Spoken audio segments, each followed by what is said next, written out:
everyone, this is Maki. Kira Yamato, the protagonist of the Gundam Seed series, showed his impressive skills in the movie Gundam Seed Freedom. Today, let's review Kira's combat techniques in the final battle of the movie. Please be aware that many spoilers will be discussed. We'll focus on the first half of the final battle. This is the scene where Kira fights Shura. We'll analyze the battle until Ophi joins Shura. Are you ready? Press the subscribe button and activate the Super Dragoon. Make sure to alternate effectively between attack and defense during the battle. After rescuing Lars Klein from the space fortress Optimus, Kira Yamato heads to the battlefield in the Strike Freedom. The scene where he moves the lever smoothly, which was often used in the TV anime, is quite impressive. This is another homage to Metal Armor Dragno, a robot anime that director Mitsuo Fukuda, Mr. Fukuda participated in as a staff member, which is familiar to fans. Kira's mission goals are to destroy the Requiem and buy time. Destroying the giant beam cannon Requiem is, of course, the top priority for both Compass and Orb forces. Surprisingly, the Earth Alliance is also cooperating. Survivors of the Earth Alliance fleet, which was heavily damaged by Requiem, have joined the Orb forces. Kira will be working with them as the pirate of the Compass. And regarding the other goal, buying time, it is necessary to buy time to accuse the world of Lars Klein's imprisonment in the Foundation Kingdom and the massacre of Queen Ur. It is important to officially declare that Compass is not acting as pirates, but is engaged in combat actions to protect world order. From here, I'm going to share some personal interpretations. The element of buying time also includes the meaning of buying time for the completion of the Proud Defender. The Mighty Strike Freedom Gundam combined with the Proud Defender is a very powerful force. It is capable of destroying many weapons and battleships at the same time. If the Proud Defender were operational, it would make no sense for the Strike Freedom to be used without it. This is because the Compass and Orb forces are very few in number. In the novel, Maki, who commands the battleship Kusanagi, also says we are overwhelmingly outnumbered. Kira and friends cannot afford to fight without using his Proud Defender. At the beginning of the movie, the Proud Defender was incomplete. Also, it was probably being adjusted to be mounted on the Rising Freedom Gundam.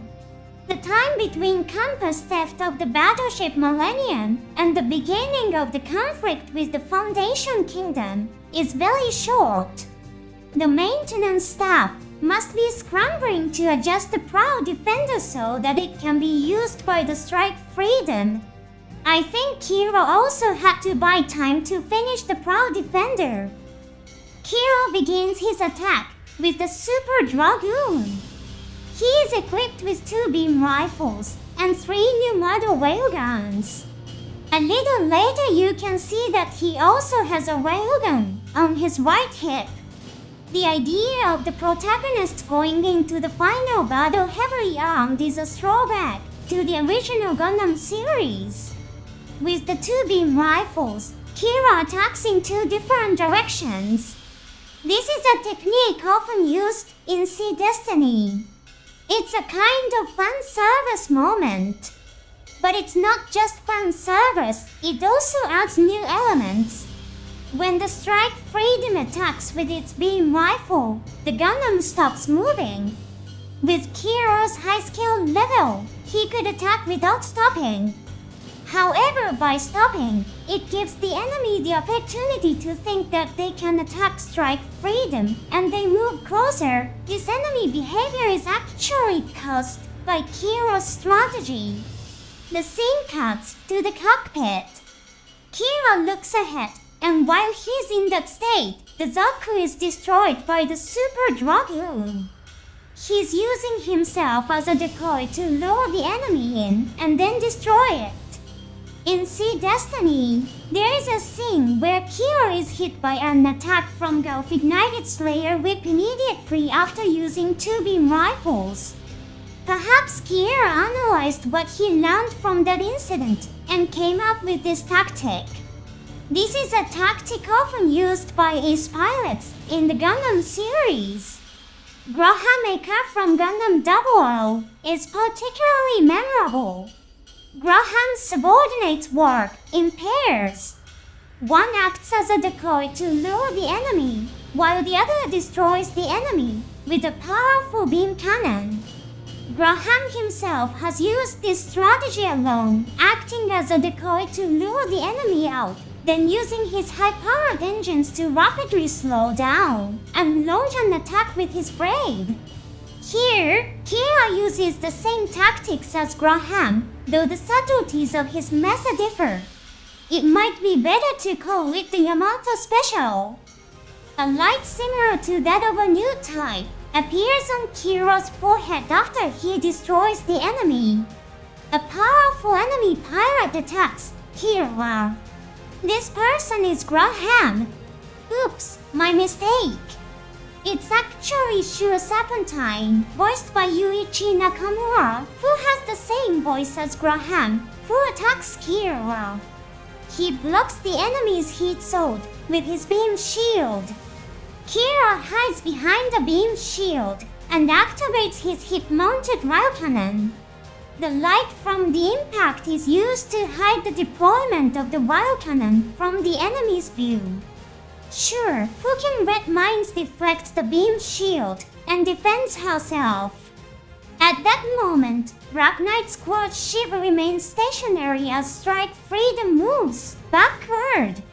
Kira uses the recoil of the railgun to put some distance between himself and Shiva. Kira had previously lost to Shiva in Rising Freedom. Knowing Shiva's preferred tactics, Kira chooses to increase the distance between them.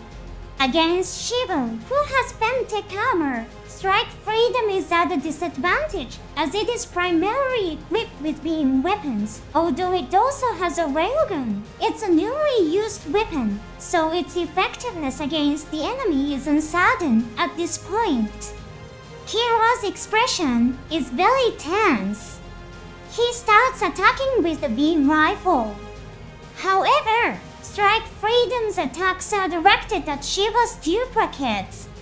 The details of Black Knight Squad's duplication system are unclear, but it may involve a special system activation. If all it took was to confuse the sensors, Kira with his newbie-like abilities would be able to attack the correct target based on instinct. In this scene, however, it's clear that he's targeting the duplicates. In Gundam Formula 91, the duplicates are created by the heat radiating metal peeling off the surface of the armor. This phenomenon confuses the mechanical sensors. As a result, Karazorana, whose entire body is mechanized, is unable to withstand Formula 91's using clones as a diversion and becomes disoriented. His reliance on machines made him vulnerable to the duplication attacks. It's intriguing to see a pirate as skilled as Kira shooting at the duplicates. Let's look forward to the release of more detailed information on Black Knight Squad. As Shiva approaches, Kira finally fires directly at the main body. Perhaps the diversionary effects of using clones are ineffective when the distance is so close. Or perhaps Kira has become accustomed to the diversionary attacks and seen through them. However, the shot is dodged. This shows that Shiva doesn't just rely on the power of the mobile suit, but also has the ability to dodge Kira's shooting attacks. The ability to red mines may also be a factor. At this point, the scene changes. Laura's Klein is preparing to take off in the Proud Defender. She is determined to be Kira's partner on the battlefield. Another of Kira's partners appears. It is Albert Heinlein. Albert says the Proud Defender can perform at 100%, but the combination requires manual guidance. It appears that adjustments were made up to the last moment. In this scene, the audience's attention is on Albert's lines and the Proud Defender. But take a look at the lower white screen of the 4 monitors. The locked-on enemy or missiles are moving. Albert is simultaneously adjusting the Proud Defender engaging the enemy and supporting Lars Klein's resolve. The final battle in Seed Freedom was won by Kira and Lars working together. Let's make sure to include Albert in the mix. And now Black Knight Squad's Kara springs into action. On the moon's surface, Shiva launches a fierce attack on Strike Freedom. To distract the enemy, he dramatically moves the heat core to get their attention. However, the beam sword on his leg is already activated. Kira has to react to 2 weapons at once. He defends against the heat core, but Shura has hidden the beam sword on his right leg behind the heat core. He also wields a beam saber on his right arm. By leaning forward, he makes both blades clearly visible to the enemy. Shura skillfully mixes quick multi-win attacks with moves that hide his weapons from the enemy. He repeatedly throws multiple weapons at the enemy at the same time. The earlier example of the heat claw and the leg beam sword is just one example. Again, he attacks simultaneously with the double-bladed beam saber and the leg beam sword. But it's not just a simple repetition. He varies his actions. After attacking with the beam sword on his right leg, he uses the rotation of his body to unleash the beam saber on his right arm with a time delay. Shura excels at using body rotation in his attacks. This was also seen when Shin and Shura faced off with swords. As a human, Shura does not have a beam mantle. The fight with Shin implied that if it had been a mobile suit fight, Shin would have been attacked by the beam mantle as soon as Shura rotated in the air. In the novel, Kira somewhat mocked the sword training of Shura and the others. It mentions Kira's thoughts, "I have no intention of joining their sword play games." However, in this scene, Shura's sword skills honed through training are on full display, and Kira struggles to defend herself. The sword training of Shura and his comrades was far from useless. Strike Freedom activates both beam shields and focuses on defense.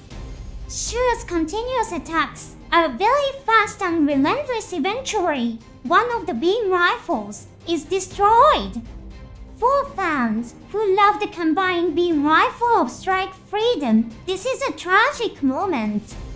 To enjoy the combined beam rifle, you now have to buy models or figures. Kira fires the waist cannon at the ground.